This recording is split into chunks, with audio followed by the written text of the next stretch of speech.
Good morning, good afternoon, or good night, and welcome to Command Power, the show in which we discuss all things Magic the Gathering with a focus on Commander. And today we have a very special deck for you because we have a secret Commander deck. If you don't know what a secret Commander is, it's a deck in which one of your cards basically is the focal point of the deck, but it's not actually your Commander. And today we are doing that based around Colossal Dreadmaw.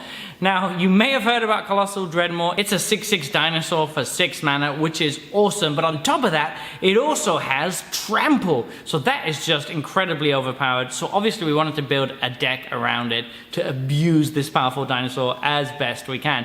So the focus of this deck is going to be to win through getting as many copies of Colossal Dreadmaw as possible. I've even made some special tokens to go with the deck based on all the Colossal Dreadmaw memes out there. As a commander, we've chosen Morit of the Frost because she can copy Colossal Dreadmaw. There are of course a couple of other options. Momia Vig is a good one because they can let you tutor it up, but I just like Morit of the Frost just for those copying shenanigans. And anyway, this deck is incredibly fun to play. It's not super high powered, even though it runs some very powerful cards. So maybe don't bring it to your super cutthroat EDH table, but for the most part, it's incredibly fun and it'll get a chuckle out of people who know about the Colossal Dreadmaw meme. So without further ado, let's get started. And we're starting off with Acidic Slime. Nothing much to see here. It's just a good removal option for enchantments, artifacts, and lands, but it also crucially is a 5-drop. We have a bunch of cards that let us sacrifice creatures to search for something with 1 mana more, so that lets us put Colossal Dreadmaw straight into play quite often, which is incredibly overpowered. Adrix and Nev Twincasters is in there to double up all of our copies that we're going to be making of Colossal Dreadmaw. We have a lot of token copy makers, so with this out, we're just going to get that little bit of extra value. Primal Sovereign is amazing for making an extra copy of Colossal Dreadmaw when we play it. Brutalizer Exarch is there for mainly one purpose, which is to find Colossal Dreadmaw, but if we already have Colossal Dreadmaw, then we can use it to get rid of one of the problem permanents from our opponents. Colossal Dreadmaw is the star of this deck. What is there to say? It's the little dinosaur that could. Crater Huff Behemoth is going to end us the game when we have enough Colossal Dreadmaws in play. We do, however, have a house rule. We never play Crater Huff Behemoth unless we have Colossal Dreadmaw in play. This deck is not a Crater Hoof Behemoth deck. We're not trying to win with just regular creatures. We have to win with our Colossal Dreadmaw army. Elvish Hydromancer is just another spicy way to get another Colossal Dreadmaw in play. Eternal Witness is essential in this deck for helping us recur our Colossal Dreadmaw if it gets killed for whatever reason. Fauna Shaman is fantastic. It's a great way to pitch those kind of bad creatures in our deck like Crater Hoof Behemoth and Bramble Sovereign and turn them into really good creatures like Colossal Dreadmaw. Fierce Empath, as you can probably imagine where this is going, searches up Colossal Dreadmaw. Goreclaw Terror of Kal Sisma is really good because it's going to allow all of our Colossal Dreadmaws to cost 2 less mana, and it's also going to give Colossal Dreadmaw Trample when it attacks.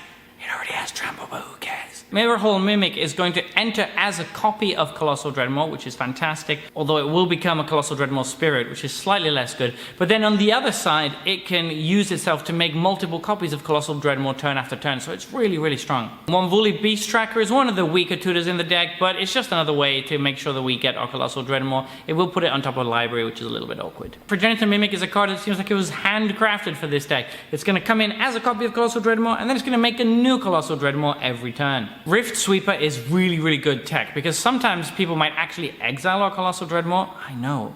Why would they do that? But with Rift Sweeper, even if they do that, it's not to worry. You can just shuffle it back into the deck and then find it again with one of our tutor cards. Rootless You will need to die before we get to search for Colossal Dreadmaw, but it's also another 5-drop that is good to sacrifice into Colossal Dreadmaw. Scavenging Goose is just a nice little bit of graveyard hate. It's one of the few cards in the deck that doesn't directly interact with Colossal Dreadmaw, and that's why it might be cut soon. Celestia Eulogist is more graveyard hate, but it also makes token copies of Colossal Dreadmaw as long as we already have 1 token copy of it already. So that's really nice. Solemn Simulacrum lets us get closer to the mana where we can play our Colossal Dreadmaw. Timeless Witness is just more recursion in case our Colossal Dreadmaw gets removed. And Toski Bearer of Secrets is going to make sure that all of those tramply dinosaurs draw us cards as well when they connect. Next up we have sorceries. We have Croaking Counterpart. To be honest, I've played with the deck a little bit and this might be cut soon, but it is just so funny to make a 1/1 trampling dinosaur. People really get a kick out of it. Cultivate is just some nice ramp. Full Flowering is going to make multiple copies of the Dreadmaw as long as we have 1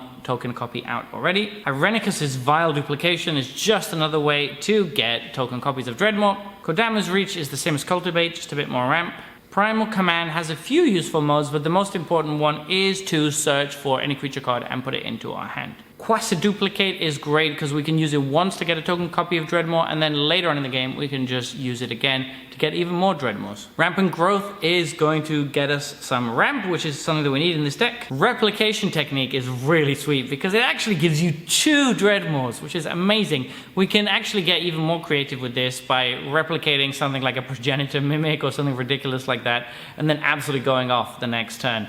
It is also a really fun card because you give your opponents a choice. I actually really like these demonstrate cards. I wish they make more of them. Repudiate Replicate is a really good card because it's going to let us interact with our opponents a little bit, but then also just going to make more token copies of Colossal Dreadmaw. Rite of Replication is one of the best ones in the deck. When you pay 9 mana for this, you can get 5/6/6s with Trample. That's awesome. Saheeli's Artistry is quite an interesting one. It can actually work in a couple of different ways in this deck. We don't have many artifacts, to be honest, but our opponents probably will, so we might be able to get something off of that, and then we can also still get our Dreadmaw. Savage Stomp is really good. It's a 1 mana removal spell with our Dreadmaw in play. Spitting Image is an excellent card in the deck because we're going to get to keep making Colossal Dreadmaws turn after turn after turn late game when we keep top decking lands. Stolen Identity is a good one because the creature we're going to put it on is probably Colossal Dreadmaw itself, and it has Trample, so it might be possible to keep ciphering this over and over. Threats Undetected I really like as a way to find our Dreadmaw. We have a bunch of different powers in the deck, so it's nice and easy to search up for 4 creatures, and then our opponents are probably going to give us the Dreadmaw. But if they don't, we can just search for one of the creatures as Fierce Empath or something, so that even if they do shuffle the Dreadmaw back into the deck, we can still search it back up. And then Tooth and Nail is going to let us search up Colossal Dreadmaw and put it straight into play. Really awesome. We can also combo off with Crater Hoof Behemoth late game if we want to win. Next up, we're moving on to instants, and we have an Offer You Can't Refuse. Just a great protection spell, and we really want to make sure our Colossal Dreadmaws don't die.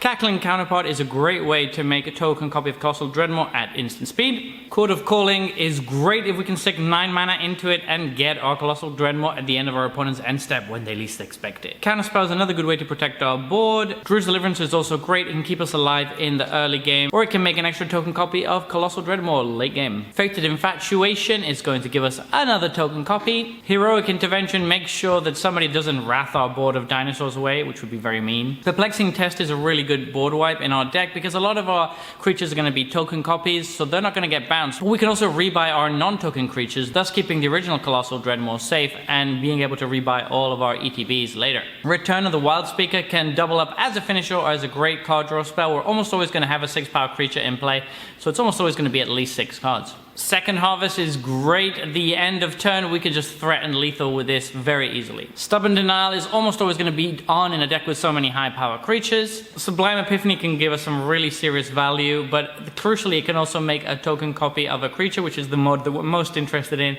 But all the other mods are fantastic as well, of course. Supplant Form can be really tricky. If somebody tries to remove our Colossal Dreadmaw, we can respond with this by bouncing it to our hand, thus being able to play it again later, and then also making a token copy of it.